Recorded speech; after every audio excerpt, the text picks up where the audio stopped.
Iran Israel యుద్ధంలోకి Pakistan entry ఇస్తుందా? పాకిస్తాన్ విదేశాంగ మంత్రి ఇషాక్ దార్ స్టేట్మెంటే దీని నిదర్శనమా? సౌదీ అరేబియాపై ఇరాన్ దాడి చేయడాన్ని పాకిస్తాన్ ఖండిస్తోంది. సో మీకు కనుక గుర్తుండుంటే 2025లో అటు సౌదీ అండ్ పాకిస్తాన్ కలిసి ఒక అగ్రిమెంట్కి వచ్చాయి. స్ట్రాటజిక్ SMDA అంటే strategic military mutual defence agreement. దీని ప్రకారంగా ఒక దేశం కనుక ఈ రెండు దేశాలపై దాడి చేయాల్సి వస్తే అది ఒక్క దేశంపై దాడి చేసినట్టు కాదు, రెండు దేశాలపై దాడి చేసినట్టు. సో దీంతో సౌదీ అరేబియాపై అటాక్ని పాకిస్తాన్ తనపై అటాక్గా భావిస్తోంది. సౌదీ జోలికి రావద్దు అని ఇరాన్కు పాకిస్తాన్ వార్నింగ్ ఇస్తోంది. 2025లో సౌదీ పాక్ మరి జరిగినటువంటి ఈ స్ట్రాటజిక్ మ్యూచువల్ డిఫెన్స్ అగ్రిమెంట్ని ఇప్పుడు పాకిస్తాన్ పరిగణలోకి తీసుకొని సౌదీపై జరిగినటువంటి దాడిని పాకిస్తాన్ తమపై జరిగిన దాడిగా భావిస్తూ ఒప్పందం ప్రకారంగా ఇరు దేశాల్లో ఒక్కరిపై దాడి జరిగినా ఇద్దరిపై జరిగినట్టే అన్నట్టుగా ఆ రోజు పరిగణించాల్సి వస్తున్నట్టుగా అగ్రిమెంట్ చేసుకున్నారు. కాబట్టి సౌదీపై ఇరాన్ దాడులకి ఇప్పుడు ఇరాన్ని హెచ్చరిస్తోంది పాకిస్తాన్. ఆ దేశ రక్షణ కోసం పాకిస్తాన్ కూడా ప్రత్యక్షంలోగా యుద్ధంలోకి దిగే అవకాశం కనబడుతోంది. తమ రక్షణ ఒప్పందాన్ని దృష్టిలో ఉంచుకొని సౌదీ పైన దాడులు ఆపేయాలని ఇరాన్కు పాకిస్తాన్ వార్నింగ్ ఇస్తోంది. ఇక్కడ ఇషాక్ దార్ కూడా ఒక స్టేట్మెంట్ పాస్ చేశారు. ఆయన ఏమన్నారంటే, I made Iran understand that we have a defence agreement. ఆయన చెప్తున్న మాటలు ఏంటంటే, మాకు ఆల్రెడీ డిఫెన్స్ అగ్రిమెంట్ ఉంది అనే విషయాన్ని నేను ఇరాన్కి హెచ్చరిస్తున్నాను. ఇరాన్ గుర్తుపెట్టుకో, సౌదీతో దాడి చేస్తున్నావు, సౌదీపై అటాక్ చేస్తున్నావు, నాపై అటాక్ చేస్తున్నట్టే. ఇక్కడ సౌదీ కంటే పాకిస్తాన్ చాలా పవర్ఫుల్ అని అనుకుంటే కనుక Saudi is the richest country among all the Arab nations or Islamic nations. But ఇక్కడ ఆ అరబ్ అండ్ ఇస్లామిక్ దేశాల దగ్గర ఉన్నటువంటి న్యూక్లియర్ పవర్లో ఇటు ఇరాన్ ఆల్రెడీ న్యూక్లియర్ పవర్ని కోల్పోయింది ఇజ్రాయెల్ దాడిలో. కాబట్టి మిగిలినటువంటి ఒకే ఒక్క దేశం పాకిస్తాన్ మాత్రమే. న్యూక్లియర్ పవర్తో పాకిస్తాన్ అటు ఇరాన్కి సపోర్ట్ ఇస్తుంటే సౌదీకి సపోర్ట్ ఇస్తుంటే సౌదీ దాని రిచెస్ట్ పవర్ఫుల్ వెపన్ ఏంటి అని అంటే మనీ.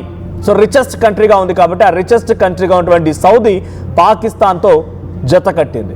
సో తమని తాము కాపాడుకోవడం కోసం సౌదీ పాకిస్తాన్తోనే కాదు ఇంకా ఏ దేశాలతో ఒప్పందం కుదుర్చుకున్నా ఇటువంటి అగ్రిమెంట్స్ ఎన్ని సైన్ చేసినా తమ దేశ రక్షణకి అంటుంది సౌదీ. మొన్న కొన్ని ఆత్మాహుతి డ్రోన్లతో ఇజ్రాయెల్ అటు పెద్ద మొత్తంలో ఇరాన్పై దాడి చేసింది.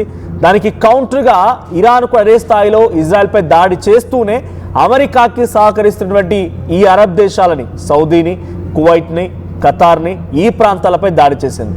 ఈ క్రమంలో సౌదీ పైన కూడా ఇదే రకమైనటువంటి దాడి చేయడంతో అటు ఇరాన్ ఒక్కసారిగా సంచలనంగా మారింది. సో పాకిస్తాన్ ఇప్పుడు ఇరాన్ హెచ్చరిస్తోంది, మా దగ్గర న్యూక్లియర్ పవర్ ఉంది, we are in defence agreement, be careful అంటూ హెచ్చరిస్తోంది. ఇప్పుడున్న సిచ్యువేషన్లో డైరెక్ట్ యుద్ధంలోకి దిగుతారా లేదా అనేది ఒక క్వశ్చన్ మార్కే. కానీ సౌదీకి మాత్రం ఎక్స్టెండెడ్ సపోర్ట్ ఇవ్వడానికి పాకిస్తాన్ సిద్ధమైంది. Because of strategic mutual defence agreement ఉంది కాబట్టి తమ దేశంపై తమ రెండు దేశాల్లో ఏ ఒక్క దేశాన్ని ఇబ్బంది పెట్టినా అక్కడ అటాక్ జరిగిన రెండు దేశాల రంగంలోకి రావాలి. పాకిస్తాన్ దగ్గర న్యూక్లియర్ పవర్ ఉంది, అటు సౌదీ దగ్గర మనీ పవర్ ఉంది. ఈ రెండు జత కావాలన్నట్టుగా వారిద్దరు జత కూడారు. సో ఇద్దరి మధ్య ఇప్పుడు డిస్కషన్స్ హాట్ టాపిక్గా మారుతున్నాయి. So Pakistan answer to the attack of Iran is that I made them understand that we have defense agreement. నేను వాళ్ళకి అర్థమయ్యేలా చెప్పాను, మా దగ్గర డిఫెన్స్ అగ్రిమెంట్ ఉంది అని రకంగా ఇషాక్ దార్ స్టేట్మెంట్ పాస్ చేశారు. సో ప్రెసెంట్ అయితే పాకిస్తాన్ డైరెక్ట్గా యుద్ధంలోకి దిగుతుందా అంటే ఒక స్ట్రాటజికల్ డిఫెన్స్ అగ్రిమెంట్తో దిగుతుందా అనుకుంటే కనుక డైరెక్ట్ అటాక్కి దిగే అవకాశం లేదు. బికాజ్ ఇటువైపు నుంచి పాకిస్తాన్ కనుక సౌదీపై అటాక్ చేస్తే ఇరాన్పై అటాక్ చేస్తే సౌదీకి సపోర్టివ్గా ఆఫ్ఘనిస్తాన్, బలూచిస్తాన్ నుంచి వేరుపాటువాదం పాకిస్తాన్ని ముక్కలు చేస్తోంది. పైనుంచి ఆఫ్ఘనిస్తాన్ అటాక్ చేసే అవకాశం ఉంది. ఆఫ్ఘనిస్తాన్ పాకిస్తాన్ మరి యుద్ధం ఇంకా కొనసాగుతూనే ఉంది. ఇప్పుడు పెద్ద మొత్తంలో 1:many ఇరాన్ వర్సెస్ మెనీ కంట్రీస్గా ఉంది కాబట్టి ఇష్యూస్ అంతా కూడా ఇరాన్ వైపుగా మరలిపోయాయి. కానీ పాకిస్తాన్ ఆఫ్ఘనిస్తాన్ యుద్ధం ఇంకా కొనసాగుతూనే ఉంది. వార్ ఎక్స్చేంజ్ జరుగుతూనే ఉంది, వెపన్ ఎక్స్చేంజ్ జరుగుతూనే ఉంది. ఈ క్రమంలో బలూచిస్తాన్ బలపడిపోవచ్చు, ఆఫ్ఘనిస్తాన్ మళ్ళీ పాకిస్తాన్పై దాడి చేయవచ్చు. ఈ ఇద్దరితో చచ్చిపోయే ముందు మళ్ళీ ఇరాన్తో గొడవ పెట్టుకొని ఇరాన్ ముందు మళ్ళీ మోకరలం అంటే పెద్ద ఇబ్బంది. సో ఇరాన్కి పెద్ద విషయమేం కాదు, డైరెక్ట్గా ఒక 2 మిసైల్ తీసి పాకిస్తాన్పై వేస్తే పాకిస్తాన్ అల్లాడిపోతుంది. అప్పుడు ఇరాన్కి ఆఫ్ఘనిస్తాన్ సపోర్ట్ ఇస్తుంది. మనమంటే పాకిస్తాన్పై యుద్ధం చేసే క్రమంలో డైరెక్ట్గా యుద్ధం చేయాలనుకున్నాం, కానీ బలూచిస్తాన్కి ఏ రోజు సపోర్ట్ ఇవ్వలేదు, బలూచిస్తాన్ మనం ఎంకరేజ్ చేయలేదు. కానీ ఇరాన్ తన అవసరాల రీత్యా బలూచిస్తాన్కి కనుక సపోర్ట్ ఇచ్చి ఉంటే, బలూచిస్తాన్కి కనుక తమ యుద్ధ సామాగ్రి అందించి ఉంటే, బలూచిస్తాన్లో ఉన్నటువంటి అక్కడ ఉన్నటువంటి వేరుపాటువాదాన్ని ఎంకరేజ్ కనుక చేసి ఉంటే కింది వైపు నుంచి బలూచిస్తాన్, పై నుంచి ఆఫ్ఘనిస్తాన్, పక్క నుంచి ఇరాన్, 3 వైపుల నుంచి ఇటువైపు నుంచి ఇలా కూడా భారత్ అటాక్ ఇస్తుంది. ఈ సిచ్యువేషన్లో పాకిస్తాన్ చిత్తైపోవడం ఖాయం, పాకిస్తాన్ పచ్చడైపోవడం ఖాయం. కాబట్టి కేవలం హెచ్చరిక వరకే ఆగిపోతారు కానీ దాని ముందుకు ఎక్స్టెండ్ చేసే అవకాశం లేదు. బికాస్ పాకిస్తాన్ అవునన్నా కాదన్నా మన ఇజ్రాయెల్ ఇరాన్ అటాక్ లో అమెరికా ఎంటర్ అవ్వక మునుపు పాకిస్తాన్ ఇదే విదేశాంగ మంత్రి ఇషాక్ దార్ నేతృత్వంలో 21 దేశాలు ఇరాన్ కి సపోర్ట్ నిలబడ్డాయి. సౌదీ ఉంది, ఖతార్ ఉంది, ఇరాక్ ఉంది, బనామా ఉంది, యెమెన్స్ ఉన్నారు. అంతా 21 దేశాలు ఇరాన్ వైపు నిలబడి ఇజ్రాయెల్ని హెచ్చరించాయి. నువ్వు గనక మళ్ళీ ఇరాన్పై దాడి చేయాల్సి వస్తే మేమంతా కలిసి నీపై అటాక్ చేస్తామని ఇజ్రాయెల్ని భయపెట్టారు. కానీ ఎప్పుడైతే ట్రంప్ ఎంట్రీ ఇచ్చాడో ఈ దేశాలన్నీ సైలెంట్ అయిపోయాయి. అమెరికా ఎంట్రీ ఇవ్వగానే అన్ని సైలెంట్ అయిపోయి నోర్లు మూసుకున్నాయి, నోటికి తాళాలు వేసుకున్నాయి. బికాజ్ ఏం మాట్లాడితే ఏం జరిగిద్దో, ఏదైనా మాట్లాడదాం అనుకుంటే మళ్ళీ మన ఇస్లామిక్ దేశం కదా, లేకపోతే కొంత మతానికి సంబంధించినటువంటి దేశాలుగా ఉన్నాయి కదా, సో ఆ దేశానికి సపోర్ట్ ఇద్దామని అనుకున్నా కూడా అమెరికా వచ్చి ఈ దేశాలు ఇరకాటంలో పెట్టే అవకాశం ఉంటుంది.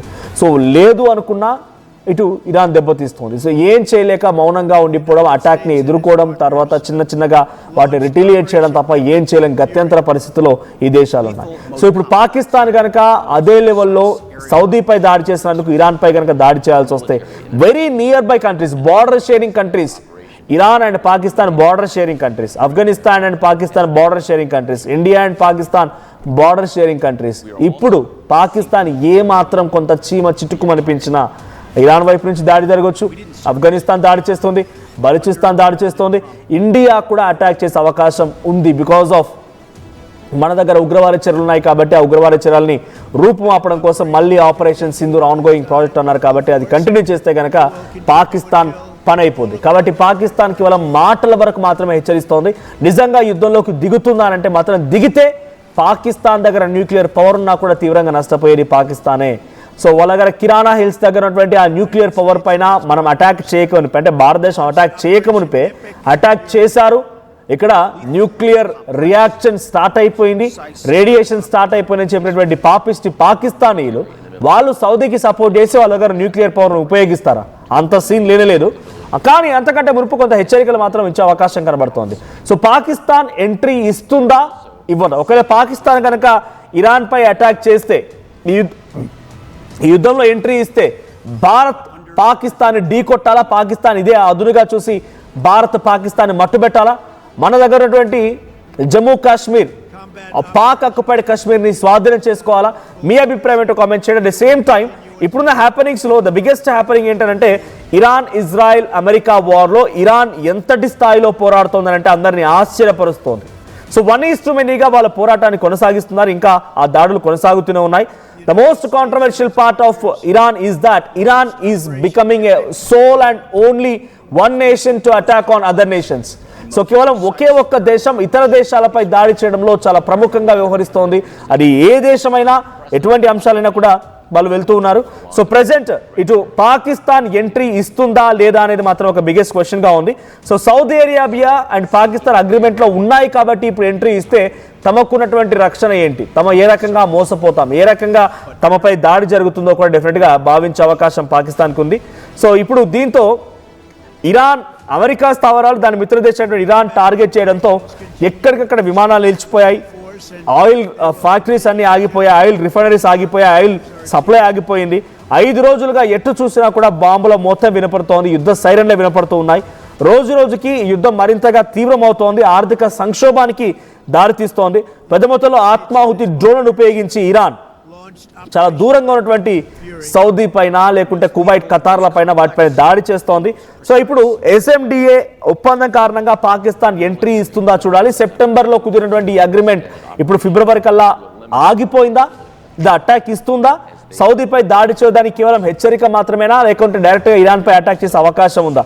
ఈ విషయాలపైన కొంత అమెరికా, ఇజ్రాయెల్, పాకిస్తాన్ ఇవన్నీ కూడా కొంత దగ్గరగా వాళ్ళంతా ఒక మ్యూచువల్ అండర్స్టాండింగ్లో వెళ్తున్న దేశాలు కాబట్టి పాకిస్తాన్ ప్లాన్ ఏంటో చూడాలి. లేదంటే అమెరికా మళ్ళీ ఇరాన్ చేసేటువంటి దాడిని కంట్రోల్ చేయాలనుకుంటే పాకిస్తాన్ భూభాగాన్ని ఉపయోగించి అటు ఇరాన్పై దాడి చేసే అవకాశం ఉంది. సో కనీసం ఈ రకంగా అయినా పాకిస్తాన్ అమెరికాకు సహకరించి ఇరాన్ని అంతమొందించడంలో ప్రయత్నం చేస్తుందేమో. సో ప్రెసెంట్ అణుయుద్ధం జరుగుతుందా అంటే ఒకవేళ పాకిస్తాన్ కనుక ఎంట్రీ ఇస్తే డెఫినెట్గా న్యూక్లియర్ పవర్ ఉన్నటువంటి దేశం కాబట్టి అణుయుద్ధానికి దారితీసే అవకాశం ఉంది. మరింతగా యుద్ధం పెద్ద మొత్తంలో జరిగే అవకాశం ఉంది. ఒక మూడో ప్రపంచ యుద్ధానికి పెద్ద మొత్తంలో ఒక బీజం పడే అవకాశం కనబడుతుంది. సో పాకిస్తాన్ కనుక ఎంట్రీ ఇస్తే భారత్ కూడా ఎంట్రీ ఇవ్వాలా, పాకిస్తాన్ అటాక్ చేయాలా? మీ అభిప్రాయం ఏంటి? కామెంట్ చేయండి.